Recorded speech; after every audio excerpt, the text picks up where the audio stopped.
오늘 버가모 교회를 향해서 주시는 주님의 말씀 음성입니다. 제가 이제 설교를 준비하면서 이렇게 영상을 하나 봤어요. 그 요한계시록 아마 여러분도 한 번쯤 보셨을 겁니다. 요한계시록에 대한 영화예요, 영화. 기독교 영화. 누가 만들었는지는 모르겠고요. 그냥 유튜브에 올라와 있는 요한계시록의 영화인데요. 제가 앞에 부분을 이렇게 쭉 봤어요. 근데 이게 좀 현실적으로 다가오더라고요.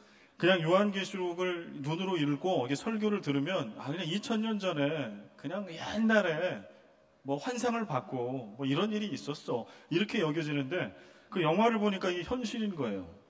로마 황제는 막 눈이 뒤집혀가지고 이제부터는 내가 신이다 라고 선포를 하고 밑에 있는 군사들에게 명령을 해서 다 잡아가두라고 얘기를 하고, 그런데 죽은 줄 알았던 사도 요한이 여기저기서 막 등장을 하는 거예요. 사도 요한이 죽은 게 아니라 사실은 살아있다라고 하는 막 소문이 퍼지기 시작했어요. 사도 요한은 사실은 죽었는데. 근데 그 웬공과 무슨 일인가라고 이제 그 영화에 보니까 사도 요한이 쓴 편지, 요한계시록이 각 교회마다, 고난 가운데 있는 교회마다 다 전달이 된 거예요. 사람들이 그 사도 요한이 쓴 편지를 읽으면서 마치 사도 요한이 살아서 자신들에게 격려하고 축복하는 것처럼 받은 거예요. 그러니 고난 가운데 있던 교회들과 교인들이 다 일어나는 거예요. 순교의 칼날 앞에 무릎 꿇지 않고 그렇게 막 교회를 세워가는 그런 장면. 여러분, 그런 환상을 갖고 말씀을 들으시기 바랍니다. 오늘 저는 그냥 편안한, 오늘 뭐 우리가 편안하게 이 자리에 오지는 않았지만 그래도 요한계시록을 기록할 시대에 비하면 우리는 편안하게 여기 왔잖아요. 그런데 이 말씀을 받을 때의 상황은 절대 그렇지 않았다라고 하는 거예요. 일본 일초 촌강을 다투며 한쪽에서는 순교자들이 나오기 시작했고, 요한은 죽고 없으나 남아있는 그 말씀, 요한이 본 환상을 기록하고 있는 요한계시록의 말씀을 가지고 천상의 예배의 환상을 갖고 마침내 임할 하나님의 나라의 꿈을 갖고 교회를, 이 땅을, 이 도시를 예수 그리스도께서 붙들고 다스리신다라고 하는 믿음의 확신을 가지고 그들이 담대히 견고한 교회로 지어져 갔던 것 기억하며 말씀을 듣기를 바랍니다. 오늘 버가모라고 하는 이 도시는요, 서머나 북쪽으로 한 90km 정도 떨어진 곳에 있는 해발 300m가 넘는 아주 이렇게 높은 지대에 있는 그러한 도시입니다. 이 도시가 유명한 거는 모든 신전들의 집합소였어요. 그래서 그 높은 지역이니까 그런데 신이 임할 것 같은 장소잖아요. 하이플레이스. 그래서 여러분 아마 관광을 다니시다 보면은 항상 어느 나라나 높은 지대에 가면 거기에 뭔가 있습니다. 거기에. 그러니까 이 서머나도 이 버가모도 마찬가지예요. 제우스, 디오니소스, 바카스 신이죠. 술의 신, 아스클레피오스, 의술의 신, 지혜의 신인 아테네, 또 트라이안 황제를 숭배하는 트라이안 신전에 이르기까지 온갖 신전들이 그 높은 지대에 다 엄청나게 웅장한 모습으로 서 있었던 곳, 또 20만 권 이상의 장서를 자랑하고 있는 대도서관이 그곳에 있었는데 책들은 대부분 그리스 로마, 그리스 헬라의 인문학 서적들, 이성과 논리 이런 데 아주 뛰어났던 지적인 사람들, 또 황제 숭배가 아주 극심했던 곳인데 다른 어떤 도시에는 갖지 못했던 자치권을 황제로부터 받았어요. 사법권과 사형 집행권. 보통은 로마 황제가 사형 집행권을 주진 않아요, 잘. 그래서 여러분 아시는 것처럼 사도행전에 보면은 바울이 나중에 재판을 받을 때 로마로 가잖아요. 황제한테 재판을 받기 위해서. 근데 그러한 시대에 버가모는 사형 집행권과 사법권을 다 위임받았어요. 그래서 스스로를 뭐라고 불렀는고 하니 정의의 칼이다. 우리는 황제의 칼, 정의의 칼이다. 그래서 그들의 어떤 인문학, 탁월한 인문학, 그 다음에 황제로부터 부여받은 엄청난 그 사법권, 힘, 이런 것들을 자랑했던 도시. 그리고 그 칼날과 그 힘 아래서 크리스천들은 죽은 듯이 있어야 했던 바로 이런 도시. 근데 이 교회에, 이러한 도시에 있던 버가모 교회에 예수님이 말씀하십니다. 12절, 버가모 교회의 사자에게 편지하라. 좌우에 날선검을 가지신 이가 이르시되, 좌우에 날선검을 가지신 이가 이르시되, 그 7교회에 편지를 보낼 때마다 그 보내시는 예수님에 대한 설명이 다릅니다. 버가모 교회는 좌우에 날선검을 가지신 이라고 예수님을 표현합니다. 웬고하니 버가모 교회는 뭐가 자칭 스스로를 뭐라고 불렀다고요? 정의의 칼이다. 황제의 권력을 등에 업고 사형권까지도 갖고 있는 정의의 칼을, 이 정의의 칼이 있으면 세상은 정의로워질 거라고, 세상은 평화로워질 거라고 믿었던 그 도시에 예수님은 뭐라고 말씀하시는 거 하니 좌우에 날선 검을 가지신 이 세상은 정의의 칼로 정의로워지고 평화로워지는 것이 아니죠. 좌우에 날선 검을 가지신 진리 대신 예수 그리스도, 그 복음과 진리가 있을 때, 복음의 진리에 의해서 다스려질 때 세상은 정의로워지고 세상은 평화가 임하게 될 것입니다.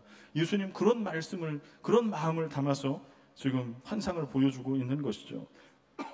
버가모 교회가 받았던 칭찬이 13절에 기록되어 있습니다. 내가 어디에 사는지를 내가 아노니. 내가 아노니.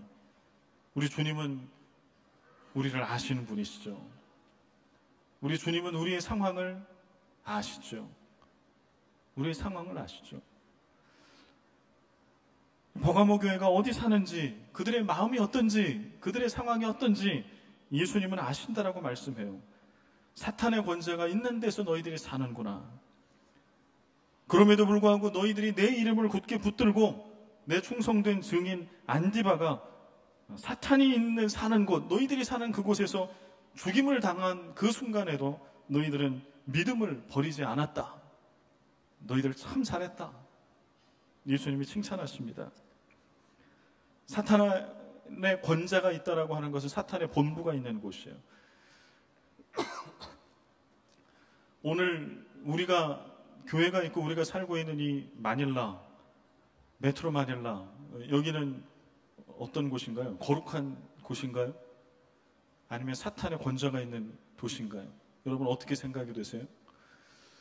버가모나 우리가 살고 있는 이 도시나 다르지 않을 것 같은데요. 영적인 눈으로 바라보면 버가모라고 하는 도시에도 사탄이 주인 되서 다스리는 것처럼 하나님의 말씀과 정의와 공의가 아니라 온갖 인본주의적인 세속주의적인 이러한 가치관이 도시를 다스렸던 바로 그러한 곳.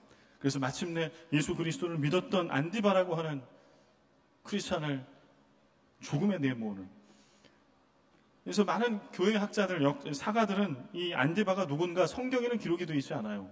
그런데 여러 초대교회의 그 12사도 이후의 교부들이라고 얘기를 하는데, 사도권을 물려받은 교회 지도자들, 그들이 주고받은 편지나 남긴 서신서들에 보면 거기에 이제 등장을 하는 인물들이 있습니다.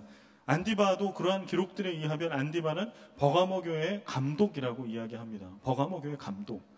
지난주에 서머나 교회도 감독이 있어요. 폴리캅이라고 하는 감독. 폴리캅이라고 하는 서머나 교회 감독은 순교를 당하죠. 불에 태워서 화형을 당하죠. 이 버가모 교회의 감독 안디바, 이 감독은 오늘날로 따지면 장로, 목사일 겁니다. 근데 당시에 황소 신상이 있는데 불로 달군 그 황소 신상 그 위에 사람을 앉혀놓고 그냥 불로 지지는 거죠. 뜨거운 그 쇠덩이, 불덩이처럼 달궈져 있는 그 쇠덩이에 사람을 앉혀서 태워 죽이는 이러한 순교를 당했다라고 하는 기록이 있어요. 근데 그랬음에도 불구하고 그렇게 교회 리더가, 영적 리더가 죽임을 당하는 그런 가운데서도 교회와 교인들은 믿음을 지켰다. 흩어지지 않았다. 그걸 예수님이 칭찬하십니다. 서머나 교회에도 감독이 순교를 당했어요. 폴리캅이라고 하는 감독, 교회 리더가. 버가모라고 하는 교회에도 안디바라고 하는 교회 영적 리더가 순교를 당했습니다.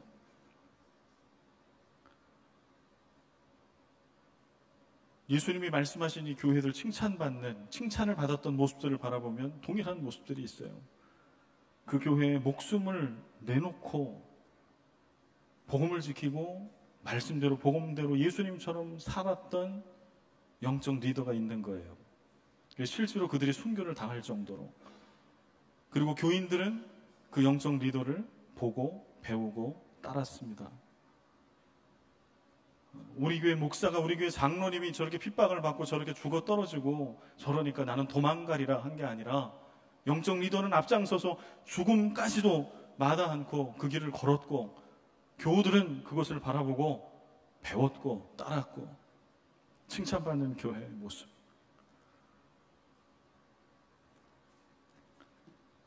저도 이 설교를 준비하면서 다짐해봤어요. 나는 어떤 영적 리더인가? 나는 순교자의 신앙을 갖고 있는 목사가 맞나? 아무리 묵상해봐도 선뜻 내가 그렇다라고 얘기를 못하겠더라고요.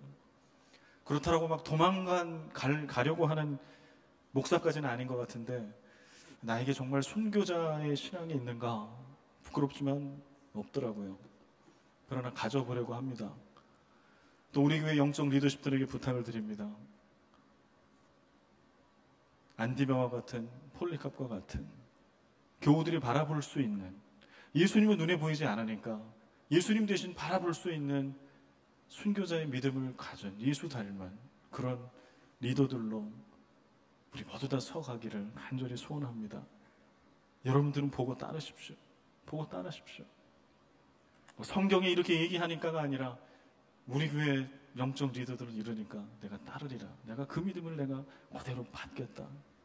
그럴 때에 칭찬받은 버가모 교회처럼 우리도 칭찬받는 교회가 될 줄로 믿습니다. 그러나 칭찬만 받았던 것은 아니죠. 버가모 교회가 책망을 받아요. 사실 이 책망은 엄청난 책망이고 죄악입니다. 이것을 볼 때에 우리가 알아야 될 것은 이거예요. 순교자를 배출하고 그런 가운데서도 순교자가 나오는 데서도 믿음을 지킬 정도의 굳건한 믿음을 갖고 있는 교회, 그런 그리스도임에도 불구하고 이들이 믿음에 연약한 부분이 있었다는 거예요. 오늘날 우리도 마찬가지일 수 있어요. 그런 엄청난 믿음을 갖고 있는데 반면에는 이제 제가 말씀해드릴 버가모 교회가 갖고 있었던 그런 치명적인 약점, 그러한 부족함, 그러한 죄악, 이것을 가질 수 있다는 거예요. 14절, 15절에 보면은 책망할 게 있다. 발람의 교훈을 지키는 자들이 있다. 발람이 발락을 가르쳐 이스라엘 자손 앞에 걸림돌을 놓아 우상의 제물을 먹게 하였고 또 행음하게 하였느니라. 이와 같이 네게도 니골라당의 교훈을 지키는 자들이 있도다. 발람의 교훈과 니골라당의 교훈은 뭘까요? 사실은 같은 의미를 가지고 있어요. 발람이라고 하는 단어는 히브리어입니다. 니골라라고 하는 단어는 헬라어인데요. 발람이라고 하는 단어, 니골라라고 할 때 끝에 람이라고 하는 단어는 백성이라고 하는 뜻을 가지고 있어요. 그리고 앞에 있는 발, 또 니콜이라고 하는 단어는 전염시키다라고 하는 뜻이 있어요. 그러니 발람과 니골라는 동일한 뜻이에요. 백성을 전염시키다. 백성을 전염시키는 자, 이런 뜻을 가지고 있습니다. 그럼 뭘로 전염시켰을까요? 먼저 발람을 볼까요? 발람은 민수기에 등장을 하죠. 이스라엘 백성이 광야를 통과해서 가나안 땅을 향해서 갈 때 하나님이 함께 하시자 승승장구 이방 땅의 그런 민족들을 다 이제 제압하고 승리합니다. 이제는 모압 땅이 코앞에 있을 때에 모압 왕 발락이 두려운 나머지 이스라엘 백성을 어떻게 한번 해보고 싶은 거예요. 그래서 생각해낸 게 당시에 아주 이름을 날리고 있었던 이방인 선지자, 주술사 발람을 돈으로 매수합니다. 그래서 자기 부하들을 계속 보내서 몸값을 올리고 처음엔 안 가겠다고 했던 발람이 나중에는 그 돈에 눈이 어두워서 이스라엘 하나님의 백성을 저주하기 위해서 가죠. 여러분 그 기억나요? 말하는 당나귀, 말하는 나귀. 그 말씀이 이 본문에 나오죠. 발람이 나귀를 타고 가는데 나귀가 가지는 않는 거예요. 그러니까 발로 내리치고 채찍으로 내리치는데 가지는 않아. 근데 나귀가 봤어요. 선지자는 못 봤는데 나귀는 봤어요. 뭘 봤어요? 하나님의 사자가 칼을 들고 딱 앞에 막아 서는 걸 본 거예요. 그런데 선지자라고, 자칭 선지자라고 하는 발람은 보지 못해요. 나귀가 말을 하죠. 너 나 왜 때리니? 왜 나를 괴롭게 하니? 내가 언제 네 말을 안 들은 적이 있니? 이게 나귀 얘기입니다. 나귀보다 못한 선지자. 그러나 그는 나귀보다 못한 선지자인 것을 깨닫지 못하고 하나님의 영이 3번이나 막았음에도 불구하고 이스라엘 백성을 저주하려고 시도했으나 결국은 3번을 축복을 하죠. 그리고 마지막에는 급기야 발람이 발락의 요구를 들어주지 못하자 마지막에 했던 나쁜 짓은 무엇인고 하니 오늘 14절에 보면 이스라엘 자손 앞에 걸림돌을 놓아 우상의 제물을 먹게 하였다. 이 계략을 가르쳐줘요. 발락에게. 그 계략은 무엇인고 하니 이스라엘 백성 앞에 너희 민족 중에 가장 모압 족속 중에 가장 아름다운 여인들을 거기 다 모아놔라. 그리고 이스라엘 백성을 유혹해라. 그러면 그들이 와서 그 여인들과 잠자리를 하게 될 것이고 너희들이 믿는 그 신을 숭배하게 될 것이다. 그래서 실제로 이스라엘 백성은 그 꼬임에 빠지죠. 모압 여인의 아름다움에 빠져서 그들과 잠자리를 하게 되고 우상을 숭배하게 되고 그들이 꾀한 대로 우상의 제물을 먹게 되고 하나님은 진노하셔서 연병을 돌게 해서 24,000명이나 되는 엄청난 이스라엘 백성이 죽게 만드십니다. 바로 그게 발람이에요. 눈앞에 보이는 조그만 이익, 이것 때문에 타협하는 사람, 믿음을 버리고 신뢰를 버리는 것, 이게 바로 발람의 교훈입니다. 니골라당의 교훈도 마찬가지. 근데 니골라라고 하는 것은 영지주의라고 한번 설명을 해드렸습니다. 영지주의는 영적인 것을 제외한 모든 육체적인 것, 사물적인 것은 다 의미가 없다. 그러니 육체로 몸으로 어떤 쾌락을 즐기든 죄악을 짓든 이것은 죄가 안 된다라고 하는 사상이에요.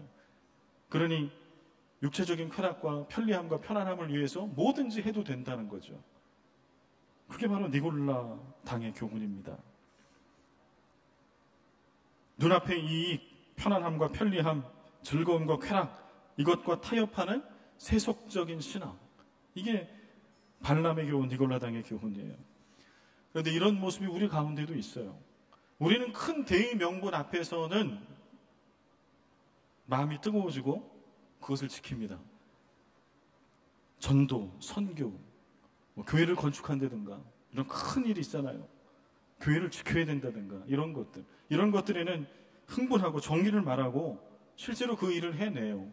그런데 오히려 정작 우리 삶 속에 교회 안에서 조그마한 것, 별거 아닌 거라고 생각되는 거, 이런 거에, 이런 이익 앞에, 이런 편리함 앞에 무너질 때가 참 많이 있어요. 새끼 밥을 먹는 문제라든가 이런 것. 내 자녀를 좋은 대학에 진학시키고 내가 운영하는 회사가 조금 더 이렇게 이윤을 남기고 뭐 이런 거예요. 조금 더 편리하고 수월하게 무슨 일들을 처리하려고 하는 거, 이런 거에 무너져요. 그러면 왜 순교자의 신앙을 갖고 있으면서도 이러한 사소한 것에 버가모 교회는 무너졌을까요? 이게 버가모 교회만의 문제일까요? 계시록에 있는 7교회가 이 땅에 존재하는 역사를 통해서 이 땅에 존재하는 모든 교회를 대표하고 있다라고 하면 이러한 죄악, 이러한 부족함은 우리 가운데도 있습니다. 큰 대의 명분, 선교, 전도, 헌신 이런 거는 하는데 정작 조그마한 것에는 다 무너져 버리는, 그래서 나중에는 큰 것을 지켰던 그 믿음조차도 사라져버리는 그런 부족한 말이죠. 왠고하니 다음에 3가지를 잊어버렸기 때문에 그래요. 다음에 3가지를 잊어버렸기 때문에 큰 신앙의 대의 명분을 지키는데 조그마한 것에서 다 무너지는 거. 뭘 잊어버릴 때 그럴까요? 3가지. 주신 이가 누구인지를 잊었기 때문에, 받음의 진정한 의미가 무엇인지를 잊었기 때문에, 자기가 받은 것이 무엇인지를 잊었기 때문에. 이게 3가지지만 사실 앞에는 다 뭐가 생략되어 있어. 뭐가 생략되어 있을까요? 구원. 예수 그리스도의 십자가의 구원. 예수 그리스도의 피 묻은 십자가를 통하여 얻었던, 받았던 그 구원을 주신 이가 누구인지, 그 구원을 받았다라고 하는 것이 무슨 의미인지, 아마 해외 선교지에서 선교를 하시거나 필리핀 아니더라도 선교지를 방문해서 경험해 보신 분은 아실 겁니다. 필리핀도 예외가 아니죠. 왜 누구는 여전히 우상 숭배에 빠져 있고 극심한 가난 가운데 있는데 왜 하나님은 우리는 이렇게 부유한 크리스찬으로 만들어 주셨는가요? 나는 무엇이 잘났고 그들은 무엇이 그렇게 저주받은 죄가 많길래 그러냐라고 하는 것이죠. 주신 이가 누구인지, 예수 그리스도의 십자가의 구원을 받음의 진정한 의미가 무엇인지, 내가 받은 구원이라고 하는 게 도대체 무엇인지 이것을 망각하고 잊어버리면 순교자를 배출한 믿음이 있더라도 작은 발람과 니골라당의 그러한 세상과 타협하는 신앙에 무너지기 마련입니다.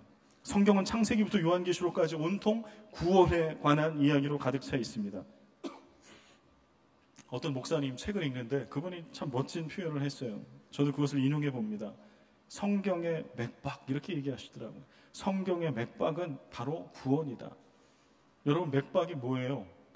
잘 모르시면 여러분 손목을 한번 이렇게 딱 잡아보시면 맥박이 뭔지 느껴집니다. 맥박이 느껴지세요? 또 어디가 뛰는지 모르시는 분도 계실래나요? 여기하고 여기 손목 여기하고 딱 되면은 팔딱팔딱 뛰어야 돼요. 이게 정상이에요. 근데 이게 안 느껴지면 병원 가보셔야 됩니다. 그러니까 성경의 맥박은 바로 구원이다. 이 얘기는 뭐예요? 성경 창세기부터 요한계시록을 관통하는데 계속 구원에 대한 이야기가 흘러가고 있다는 거죠. 구원이 팔딱팔딱 뛰고 있다는 거예요. 그리스도의 십자가가 계속해서 생동감 있게 역동적으로 움직이고 있다. 이게 성경이다. 이 얘기죠. 성경의 맥박은 구원입니다. 그러나 세상을 관통하는 세상의 맥박은 뭘까요? 세상은 뭐가 이렇게 요동치고 맥박치고 있을까요? 세상의 맥박은 바로 번영입니다. prosperity, 번영. 우리가 어디서 넘어지는 거 하니? 성경의 맥박은 구원이야. 십자가예요. 그래서 예수 그리스도를 믿고 구원받는 우리는 예수 그리스도의 피가 흐르고 구원의 맥박이 계속 뛰어야 돼요. 교회 안에 있거나 세상에 있거나. 그런데 우리가 잠시 잠깐 마음을 놓아버리면, 특히 세상에 발을 들여놓고 어쩔 수 없이 사는 삶을 살기 때문에 거기에 발을 들여다 놓으면 어떤 맥박이 뛰게 돼요? 번영의 맥박이 뛰어요. 발람의 교훈과 니골라당의 교훈의 맥박이 뛴다고.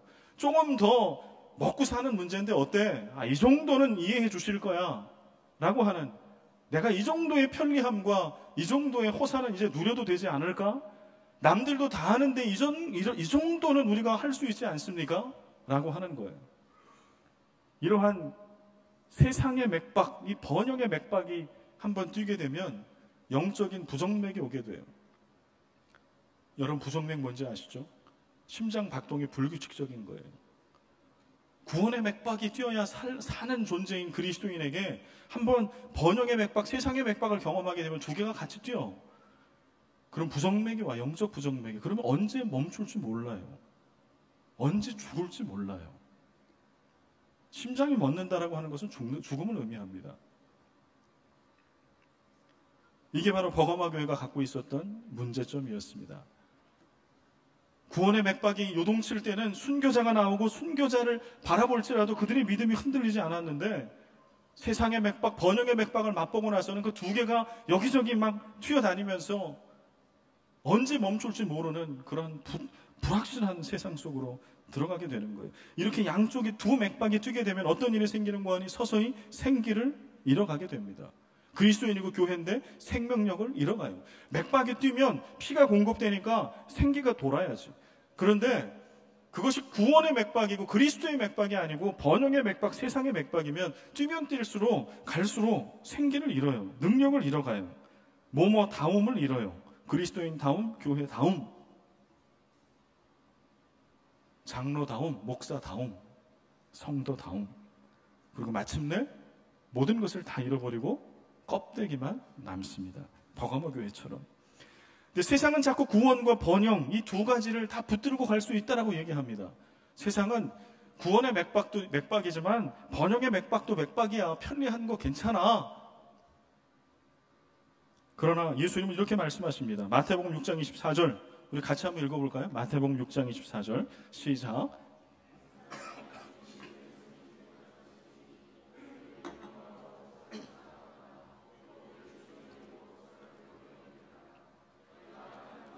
하나님과 재물을 겸하여 섬기지 못하느니라. 아멘, 아멘.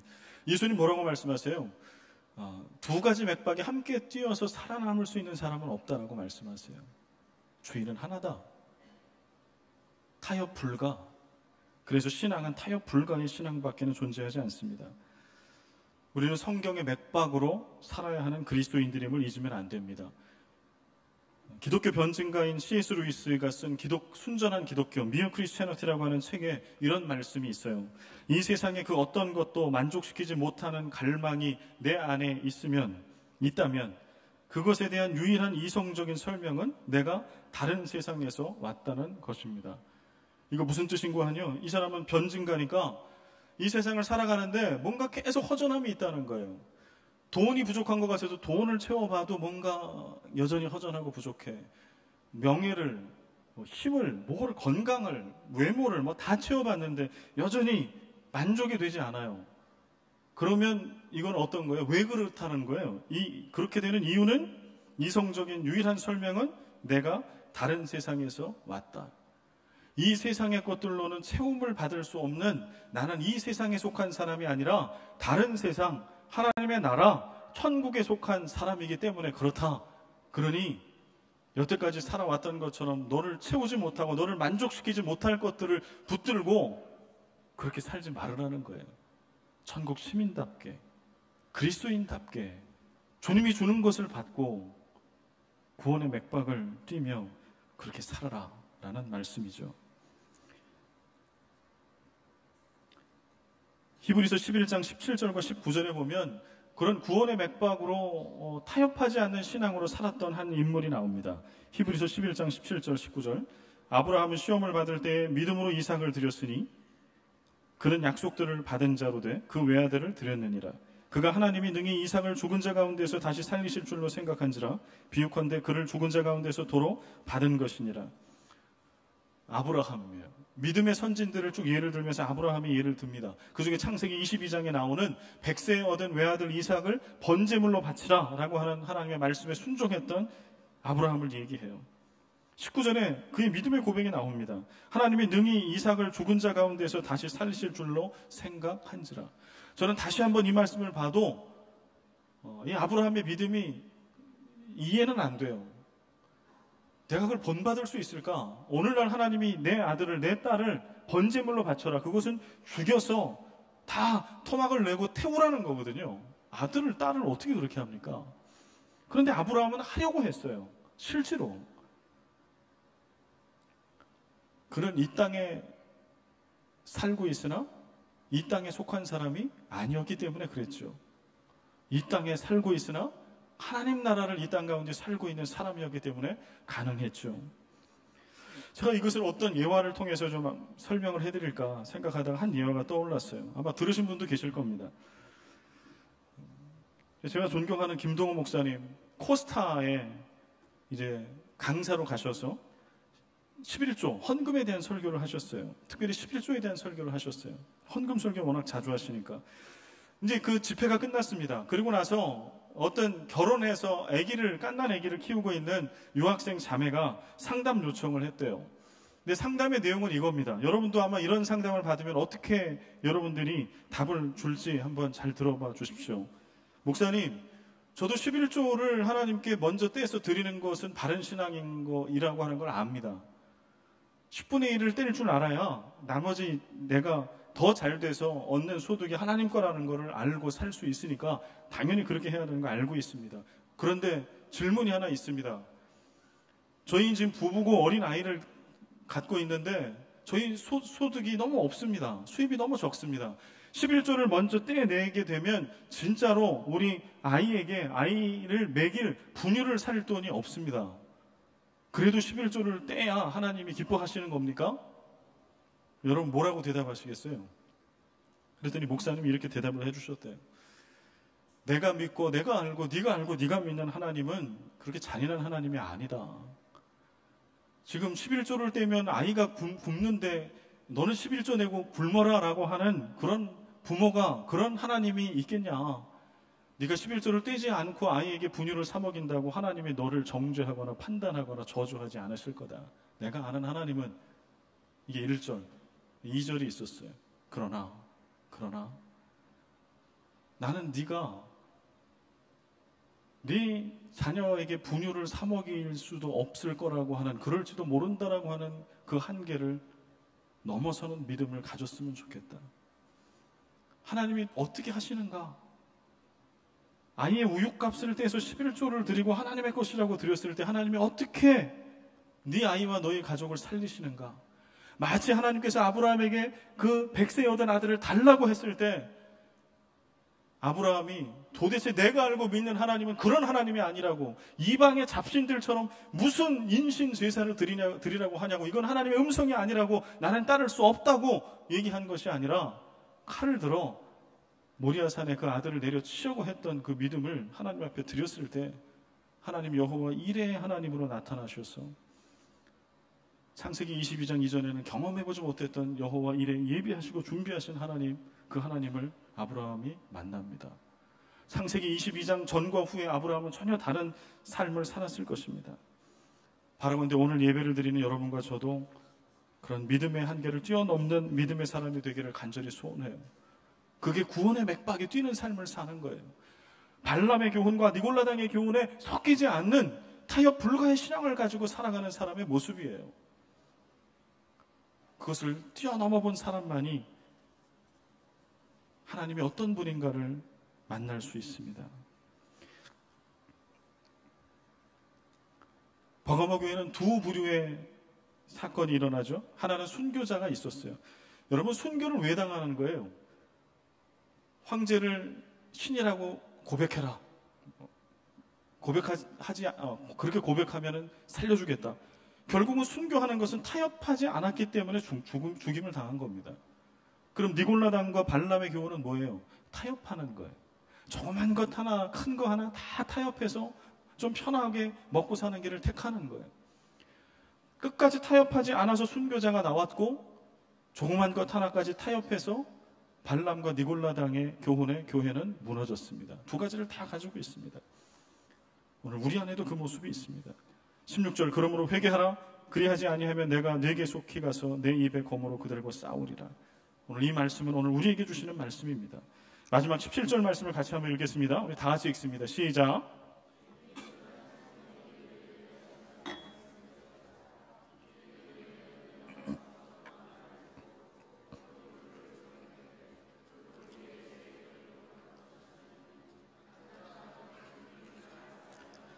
예. 이 시험을 통과하고 이긴 자, 승리하는 자에게는 두 가지 약속, 선물을 주신다라고 약속하세요. 첫 번째는 감추었던 만나입니다. 여러분, 만나는 뭐예요? 이스라엘 백성이 광야길을 거닐 때 배고파서 하나님 배고파 죽겠습니다. 하나님이라면 이 배고픔을 해결해 주십시오. 그렇다면 하나님을 믿겠습니다. 그래서 하나님이 40년 동안 내려주신 게 만나입니다. 40년 동안 그 만나를 먹고 이스라엘 백성은 하나님을 온전히 믿었습니까? 제대로 믿지 않았습니다. 감추었던 만나는 무엇일까요? 요한복음 6장 51절, 예수님의 고백. 나는 하늘에서 내려온 살아있는 떡이니 사람이 이 떡을 먹으면 영생하리라. 내가 줄 떡은 곧 세상의 생명을 위한 내 살이니라 하시니라. 이스라엘 백성이 광야에 40년 동안 먹었고, 먹는 것만 해결되면 내가 하나님 믿겠다라고 했을 때 40년을 먹었으나 하나님 믿지 않았어요. 그래서 예수 그리스도께서 산 떡, 생명의 떡이 되셔서 우리 가운데 오셨습니다. 그 떡을 먹고 마시는 자, 예수 그리스도의 구원의 맥박에 뛰는 자만이 오늘 죽지 않고 살 수 있습니다. 그 선물을 하나님이 주시겠다고 약속합니다. 흰 돌을 주시겠다고 약속하는데, 이 당시 고대의 흰 돌은 법정에서 배심원들이 판결을 내릴 때, 무죄 판결을 내릴 때 흰 돌을 던졌다라고 해요. 자유를 선언하거나 승리를 선언할 때도 흰 돌을 던졌습니다. 올림픽 우승자에게 면류관과 함께 흰 돌을 상품으로 수여했다라고 해요. 그러면 그 흰 돌을 가진 자는 언제든지 황제 앞에 나아갈 수 있는 그러한 권리를 얻게 되었어요. 그러니 흰 돌을 받는다라고 하는 것은 모든 죄로 인하여 굴레받았던 부자유함에서 자유함으로 언제든지 하나님을 만날 수 있는 자리로 나아간다라고 하는 것이죠. 이제 말씀을 맺습니다. 그 돌 위에 새 이름을 기록한 것이 있나니 받는 자밖에는 그 이름을 알 사람이 없다. 이 이름은 예수 그리스도의 이름이에요. 구원받은 자만이 아는 이름, 구원받은 자에게만 소중한 그 이름, 예수 그리스도. 믿음이 있는 자, 주님을 사랑하는 자는 어떤 환경 가운데서도 참아낼 수 있고 인내할 수 있습니다. 왜냐하면 나를 구원하시고 나를 사랑하시는 그분이 결코 나를 버리거나 외면할 분이 아니라고 하는 믿음이 내게 있기 때문에 그래요. 그래서 어떠한 아픔이 있어도 참아내고 인내합니다. 그래서 마침내 그 고난과 역경과 환난의 끝에 통과한 자만이 맛보는 소망의 열매를 맛봅니다. 한계를 뛰어넘는 믿음의 열매를 맛봅니다. 아시아에 있는 7교회들은 그 아름다운 인내의 열매, 소망의 열매를 맛본 교회들이에요. 오늘 마닐라 새생명교회, 오늘 예배하는 우리 모든 예배자들이 그 소망의 아름다운 열매를 맛볼 수 있기를 간절히 바랍니다. 우리에게 구원을 주신 이가 누구신지, 구원받음의 진정한 의미가 무엇인지, 내가 받은 구원의 의미가 무엇인지 그 가치를 깨닫고 다시 한번 이 땅에 살고 있으나 하늘을 사는 사람의 방법으로 살아가는, 그렇게 교회다운 교회로, 생명력이 넘치는 교회로 서가는 여러분과 제가 되기를 간절히 소망합니다.